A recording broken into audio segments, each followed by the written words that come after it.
Everyone, thanks so much for joining Ali and I this morning. This morning we're going to be talking about 5 secrets to drive business for the hotel and leisure sectors. There's no question that the last few months have been a challenge for many in the industry, and what Ali and I wanted to share today with you is just some thoughts and ideas and strategies that we can all put in place, both from a longer term perspective and also a short term perspective.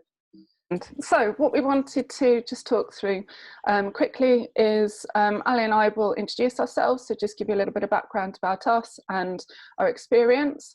We just want to then go on to have a think about the state of the nation, so what's happening in the leisure sector right now, and then thinking about what happens next. So talking about our marketing and sales strategies, thinking about an off-the-shelf marketing campaign that perhaps we can do some preparation to be ready for when the environment and things change, thinking about how we might maximise on our revenues, explore partnership opportunities, always mindful of the customer being at the heart of everything that we're doing, and then finish up with some short-term tactics. We also want to touch on health and well-being, because very much aware that this is an ongoing challenge for many at the moment. Everybody's going through different journeys, and of course there'll be opportunities for everybody to ask any questions at the end as well. Perhaps if you want to capture any questions in the chat as we go through, as you think of them, if that would help, please feel free to do so, and we can catch up on those in just a moment. So I think we had somebody else just joining us, so let me just let them in, and then we can make a start.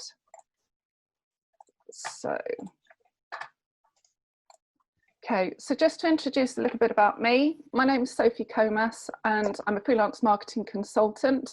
I set up Wellbeing Marketing about 6.5 years ago, after about a 15-year career within the corporate hospitality and leisure sector, working with some really big brands such as First Choice, Oz Travel, Travel Bag and Intercontinental Hotels Group.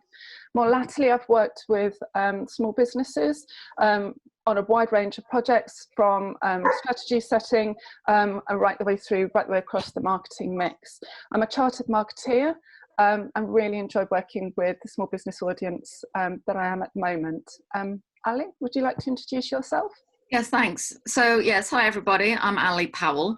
So I would say I'm a business growth expert now. I've had 25 years in the travel and leisure industry, particularly in hotels, working for a lot of the big brands, Hilton, IHG, Premier and etc. So yes, I love this sector.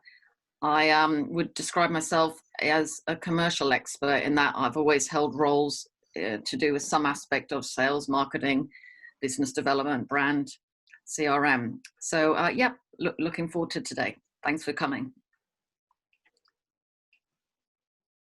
So we wanted just to start with obviously this state of the nation slide, which is just a summary of the news going on at the moment in this industry, which we know is just in a very unfortunate state at the moment. Different news coming in all the time, but we acknowledge it's obviously been very severely impacted. It's very uncertain still.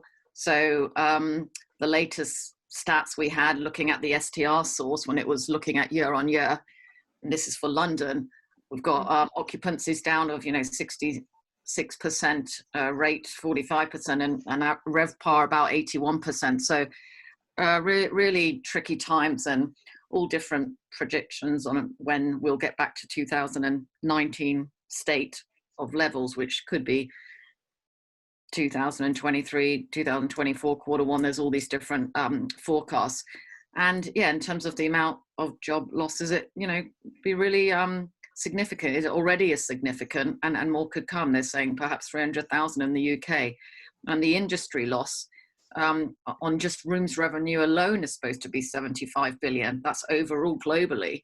If you look at what the Oxford Economics are saying about the UK sector, it could reduce the economic output by 7.4 billion. So tricky times. We absolutely bear that in mind.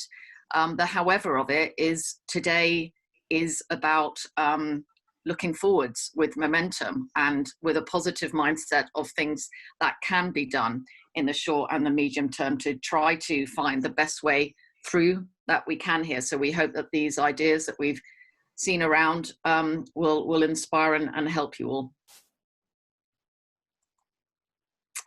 So on that theme, you know, we turn to opportunity, and, you know, looking at the late Charles Darwin here, you know, he had said years before that it's not the strongest of species that survive, nor the most intelligent, but it's those that are most adaptable to change.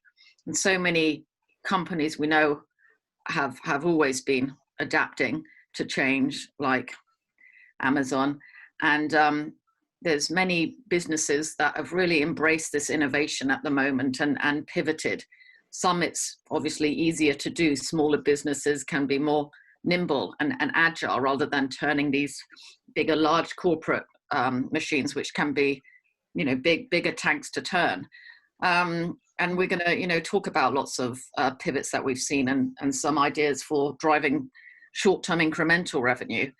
And just an example of a smaller business that we've seen pivot was an example of Gosh Service Design. So they specialize in providing service training, service excellence.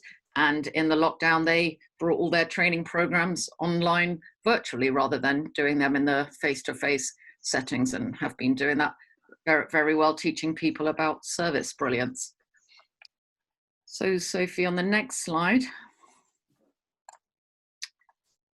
we wanted to show you just some examples of good pivots that we're seeing. And if you all are subscribed to my LinkedIn account, you'll see I'm usually going around filming people, talking to them to hear their deeper insights on these topics. But some that I've seen that I've been impressed with recently, so going from left to right here, the Royal Lancaster Hotel in London, they were fortunate that one of their meetings vendors installed this fantastic meeting studio space, they call it, where now they can run virtual business meetings. So, you know, project out to thousands around the world with very clever hybrid technology.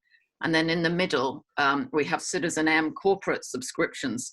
So they have been launching a program to tie businesses into them for when the pandemic is over, thinking about what subscriptions could you place with corporates on a monthly basis so that you always get this recurring revenue, offering them places to work in their lobbies, offering them a certain number of room nights. It's just very clever thinking about recurring revenue, which is driving customer lifetime value versus this just transactional way of looking at customers. And then the final example on the right here is Accor, and this is their M Gallery Hotel in Windsor. And they offer a home office package, so you can either work in their lobby, which is very lovely and spacious, as shown there, or you can hire a bedroom. And they've got different options of pricing with unlimited tea and coffee, so they're making revenue that way. Thanks, Sophie. And next slide is to you. Yeah. So what happens next? I think, you know, we've certainly recognised that there is challenges at the moment. We've certainly recognised that there is an unprecedented environment, that people are anxious. Certainly the mindset of customers alongside businesses is very much that they might be worried about finances, they might be worried about safety and obviously their health. But I think as hotels and as businesses, it's still really important to start by saying, okay, for 2021, what are we going to try and achieve? How are we going to try and move forward and to work around the current situations that we're finding? Do we kind of almost want to visualize that things start to return to normal and be prepared for when that happens? And I think that's really important to do that. As Ali mentioned, a positive mindset right now is really important, and certainly within the small business market, I've seen that over the last couple of months as we came out of the summer, that people still returned in September, people still had that kind of positive back to school feeling. I think with obviously the conversations that are happening at the moment with the some of the things that are happening with some more heavier lockdown restrictions coming back into place, that mood is changing again, but it was very quick to bounce back as people wanted to move forward and wanted to start to return to some sense of normality. So it's really important to start that planning process at the moment, and now is typically a time that you would be looking at within the business cycle anyway. So think about what is it that you want to be achieving next year. So recognizing the current environment, but actually what is it that, almost if we park that and put that to one side for just one moment, how do we want to be starting to move the business towards recovery? What do we need to be doing differently? And Ali's just given us some great examples there of how some properties are already being quite creative. I appreciate that perhaps more coastal or more leisure destinations might find that slightly easier than perhaps the city-based hotels, where certainly in the City of London, where people are very much working from home, so the traffic and the business and the demand is really dropped quite significantly. But thinking about those properties and those opportunities that you have, how can you pivot your business? How can you make changes? Certainly putting the customer at the heart of everything that we do. I know very much within the hotel sector that's absolutely the case, and I think as an industry the leisure and hotel sector are very good at doing that. And it's also remembering at this time what the customer might be going through and how we respond to that. Plan the activities, so by all means think about, okay, over the next year, over the next 12 months, what do we want things to look like? What are the messages that we might want to go back with, and what we might want to be communicating out to our audiences? Yes, we certainly need to be able to respond, and we need to be able to be kind of reflect the current mood and the current environment. But if we have a plan in place and we have some activity lined up, it makes it much easier to be responsive and to move forward when the time is right. Be clear on the messaging that we want to communicate. So recognise some of the challenges, recognise that people might be worried about their financial situations, communicate the precautions that you have in place within the property and how you're responding to that current situation to help reassure customers. And then come up with a plan. So thinking about available budgets and thinking about routes to market. What is it that we're going to look at, and what is it that we're going to implement? And as always, test and refine, keep aware of what's happening in the wider marketplace, what are our competitors doing, and be trying to be responsive as much as possible. I think very much there's been a move to, one of the big concerns that I'm seeing, certainly perhaps more within the travel sector, is people are hesitant to book and plan a long way in advance. So what can you potentially change to your booking terms and conditions to reflect on that, so that you're giving people the reassurance that if things are unable to go ahead, then you can cancel, you can get your money back if situations and things change. So that leads us on really to the next point that we wanted to share with you, and that's to almost have a kind of a campaign in a box ready to go. Because the situation is changing, and because things are, in many ways changing from week to week, it's really hard to plan perhaps in the way that we would have done previously. But having the creative prepared, having the messaging ready to go, having assets ready to go, having a decision on a media plan ready to go, then when the situation permits and timings allow, then it's then much easier to implement and respond to those situations. Certainly have a think about staycations and domestic demand. Certainly I think people are more likely to be more comfortable to travel within the UK versus flying, because obviously there's quite a few restrictions in place on that at the moment. Think about what additional packages can you put together to connect with your ideal client and reflect some of the things that they might be going through. We'll come on to a slide later on where we're talking about mental well-being, and I think that what we're seeing is that is going to be a huge point of discussion and a huge topic of conversation. So are there any packages or things or messaging that we can communicate with our audience to help reassure and offer some support in that way? Perhaps think about different things. So is there something about your particular property or leisure destination that is bespoke that you could build a package around that? Given some examples there of art, wine or culture breaks. Obviously you're not going to be able to go to many venues with the restrictions there, or perhaps you can in a considered way, but it's thinking about what's in your immediate area that you might be able to focus on and talk to your audience and engage with them about. We'll come on to some short-term tactics in just a moment, but one of the things that's really important is it's really important to keep talking to your audience right now. So even though demand might be down, even though the situation might be more difficult, to continue that engagement with your audience and remind them that you're there is really, really important. And we'll come on to talk to that point in just a moment. So something that we can do is try to maximize our revenue opportunities. So if we think about revenue spend per customer, let's have some look at ways that we could try right now to maximize revenue. So one of my big pet peeves is around the lack of upselling and cross-selling I see. So, you know, this is about offering a higher upgrade of a product, for instance, a large glass of wine instead of a small glass of wine, or cross-selling, which would be complementary items. So, you know, Amazon do this very well. If you like this, you might like this and this. If you like wine, you might like some olives or cheese. So I must say, in about 90% of instances where I'm going around restaurants, hotels, bars, whatever you'll see in my videos, it's 90% of times no one's offering me anything like a latte or offering me red wine if I order a steak.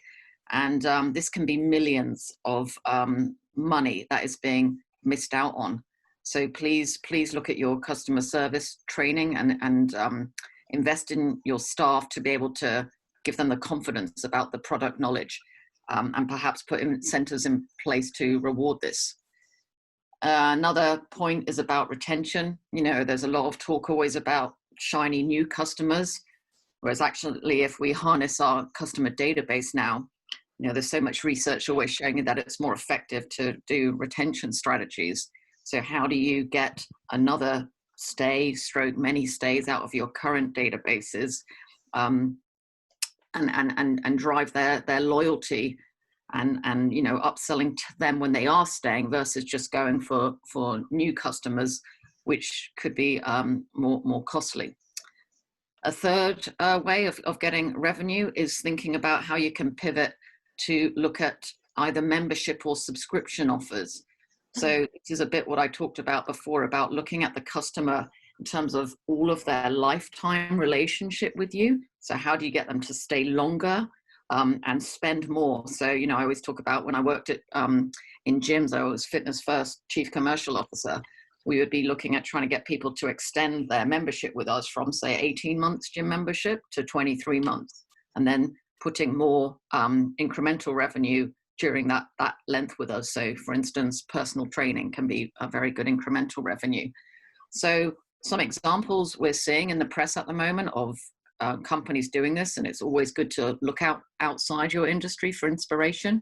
So Pret a Manger, who obviously been hit a lot by, you know, particularly if you imagine London, lack of office workers going to London, they've put together something called Pret a Manger Barista, where you can pay a monthly subscription and just get, you know, endless amounts of coffee. But the attraction is there that they, you know, harness this loyalty database and get people to come to them versus competitors. Citizen M, we talked about that before, about a corporate subscription. They have another model called Global Passport. Spotify, you know, again, just pay that monthly fee like Netflix and Amazon Prime.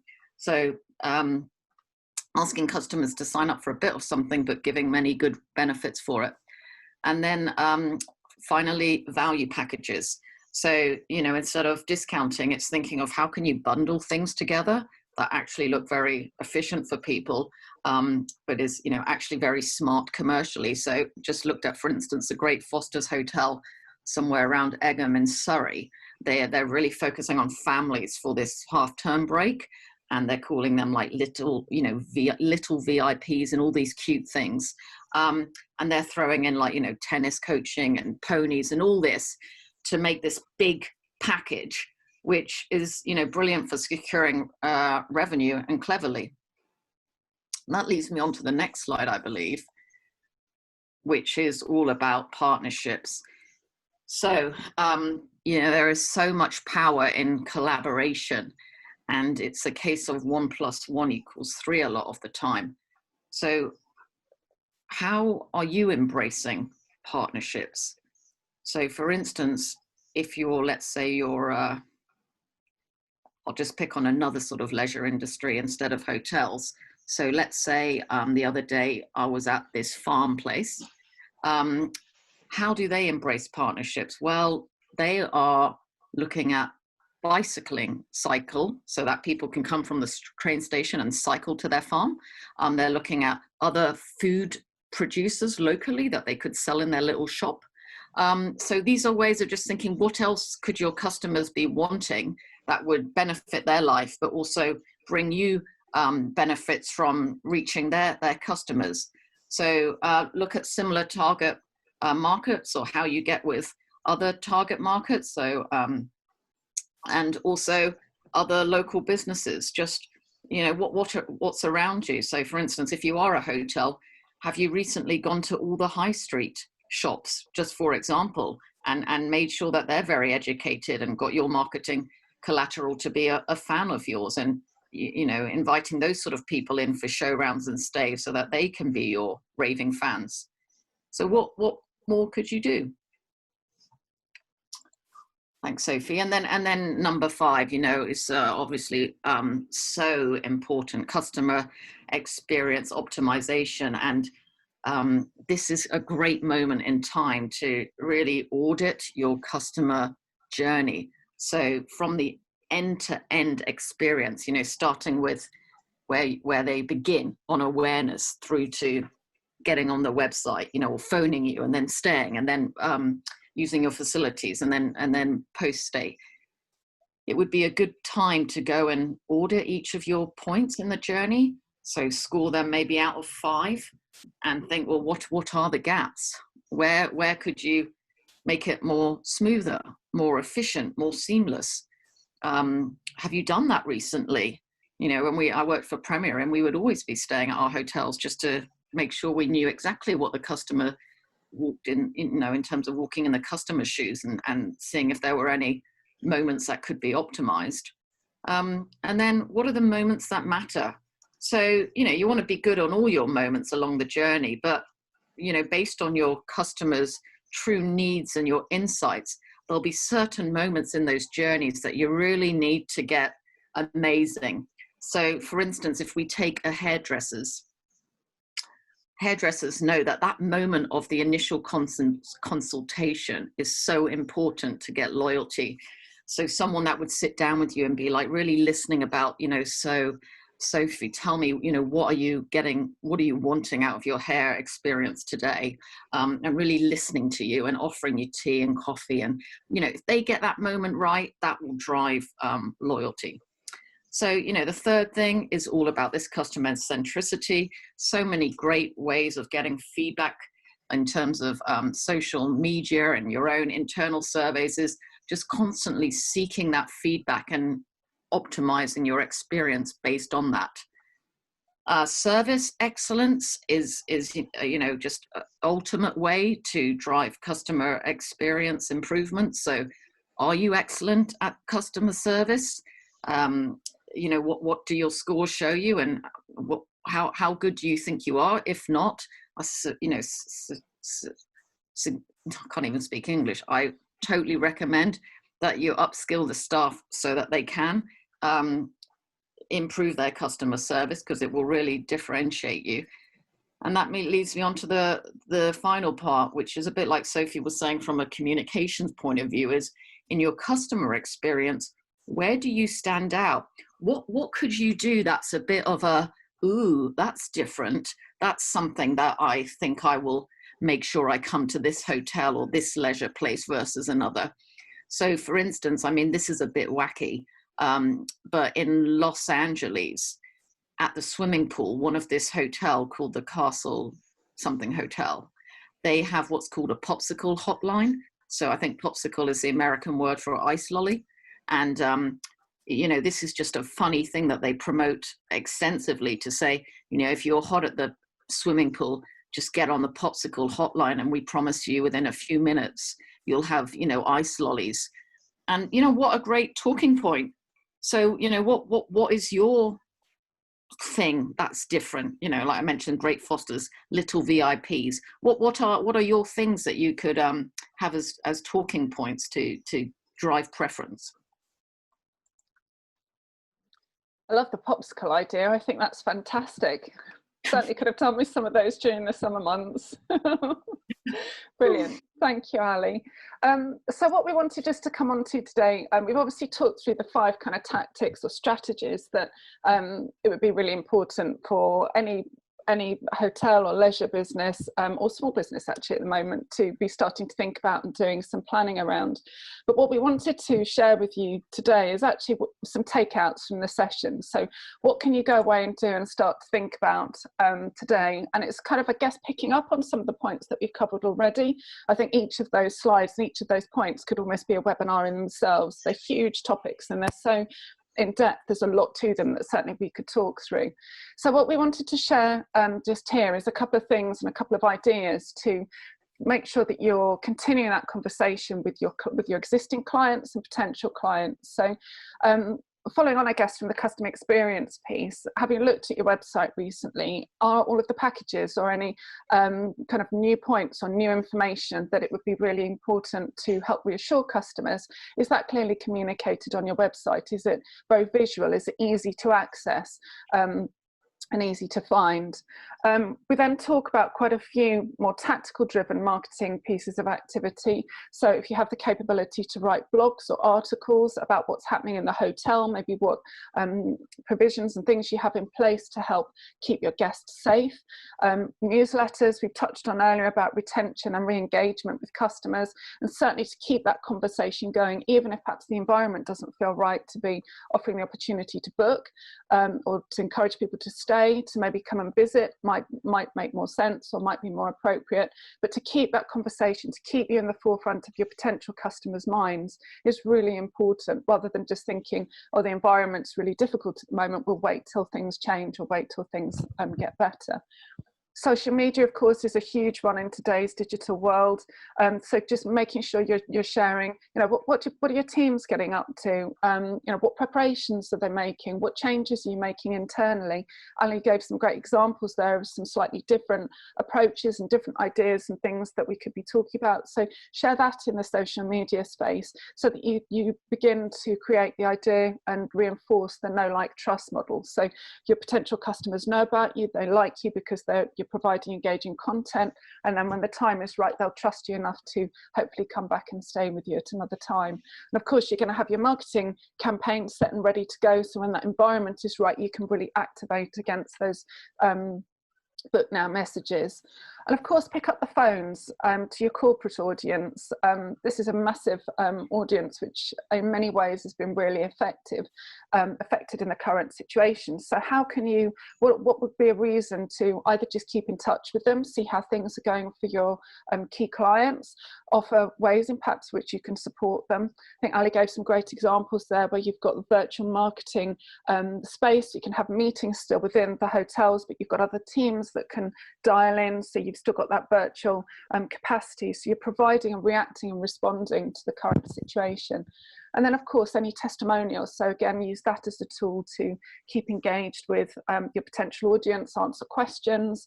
That may also inform some of the other content and marketing that you're talking about. So there may be some things that come across in your client testimonials that actually will inform some of your newsletter and your blog content. So use that as a tool and make sure that you're keeping in touch with your audiences that way as well. So what we wanted just to, I guess, finish up on before we go and answer any questions that you've sent through or thought of throughout the session, and that's around your team well-being. And this is going to be a really hot topic of conversation. Certainly the last 6 months has been unprecedented. People are all going on a very different journey, so different people are having different experiences. Some people may have had children home with homeschooling and trying to work at the same time. Some people may have been unwell, or they may have had family members or friends who've been very unwell to varying degrees. This experience of the last 6 months is going to impact everybody in a different way, and it's making sure that within your property or your leisure facility that you have the tools in place to help support your teams as they need some help. just looking at some of the statistics recently, anxiety cases have increased by 4,000% since the start of the pandemic in April. That's huge. And that's only the people that have come forward and said, we're having a challenge. There are going to be many other people where this situation is impacting to varying different degrees. Be kind to one another and look after yourself, making sure that you're keeping a balance on things, and making sure that you're taking care of each other. And what I just wanted to share here, I'm not going to read out all of the details, but what I wanted to share here was some steps that people can take if they are struggling, or if they suspect people or colleagues that they are working with are struggling. There's some things that they can take action on and places that they can go for resources, to find videos and help crib sheets and all of that kind of good stuff. If you work within a larger organisation, then hopefully they have got an employee wellbeing programme available, but if not, there are some more generic tools out there to help people during these challenging and unprecedented times. So that was, I think, all Ali and I wanted to talk through this morning. As I say, I think there's lots of things there that we could really have almost had a mini webinar in itself. So before I go to questions, and just to see if anybody had anything that they wanted to explore further or ask us about, if there is any questions or anything that you would like to perhaps catch up with Ali and I about further on, after this session, we'd love to arrange a no obligation discovery call with you, have a coffee and a catch up to see how things are doing with your bespoke industry or business, because we do recognise that this sector is so diverse. Everybody has completely different challenges pending location, pending target audience, and obviously the situation that they're in. So we'd love to connect with you further.